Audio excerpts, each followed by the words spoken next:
Bonjour à tous et bienvenue sur notre chaîne YouTube consacrée à l'histoire militaire. Dans cette vidéo, nous allons explorer l'un des sujets les plus fascinants de la Seconde Guerre mondiale, les chars les plus efficaces utilisés pendant cette période.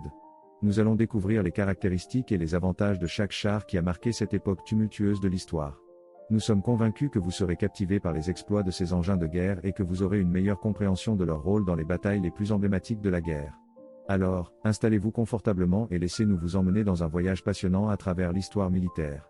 À la fin de la vidéo, n'hésitez pas à vous abonner à notre chaîne, à aimer la vidéo et à nous laisser vos commentaires. Cela nous aidera à continuer à créer du contenu de qualité pour vous. Les chars ont joué un rôle crucial dans la Seconde Guerre mondiale. Ils ont été utilisés pour pénétrer les lignes ennemies, détruire des fortifications et des bâtiments, et fournir un appui-feu aux troupes d'infanterie. La guerre a vu l'émergence de nombreux types de chars différents, chacun avec ses propres forces et faiblesses.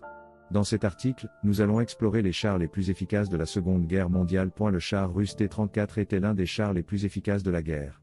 Il était bien blindé, rapide et équipé d'un canon puissant.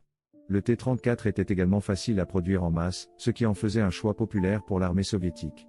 Bien que le T-34 ait souffert de problèmes de fiabilité au début de la guerre, il a été amélioré au fil du temps pour devenir l'un des chars les plus redoutables de la guerre. Un autre char russe qui a connu un grand succès pendant la guerre était le KV-1. Le KV-1 était plus lourd et mieux blindé que le T-34, ce qui le rendait presque impénétrable pour les autres chars de l'époque. Le KV-1 était également équipé d'un canon puissant et avait une grande puissance de feu. Bien qu'il soit plus lent que le T-34, le KV-1 était capable de détruire tous les chars allemands avec facilité. Les chars allemands étaient également très efficaces. Le char Panther était un char moyen redoutablement efficace.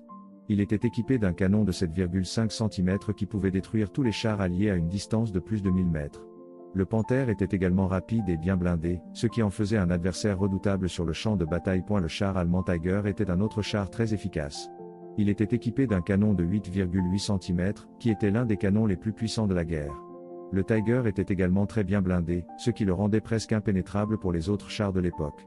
Cependant, le Tiger était coûteux à produire et lent à fabriquer, ce qui signifiait qu'il n'y en avait jamais assez pour combler les besoins de l'armée allemande. Le char américain Sherman était également efficace. Bien qu'il ne soit pas aussi bien blindé que les chars russes et allemands, le Sherman était rapide et facile à manœuvrer. Il était également équipé d'un canon de 75 mm qui pouvait détruire tous les chars allemands à courte distance. Le Sherman était également facile à produire en masse, ce qui en faisait un choix populaire pour les Alliés. En conclusion, la Seconde Guerre mondiale a vu l'émergence de nombreux types de chars différents, chacun avec ses propres forces et faiblesses. Les chars les plus efficaces étaient le T-34 et le KV-1 russe, le Panther et le Tiger allemand, et le Sherman américain. Chacun de ces chars a joué un rôle crucial dans la guerre et a contribué à la victoire des Alliés.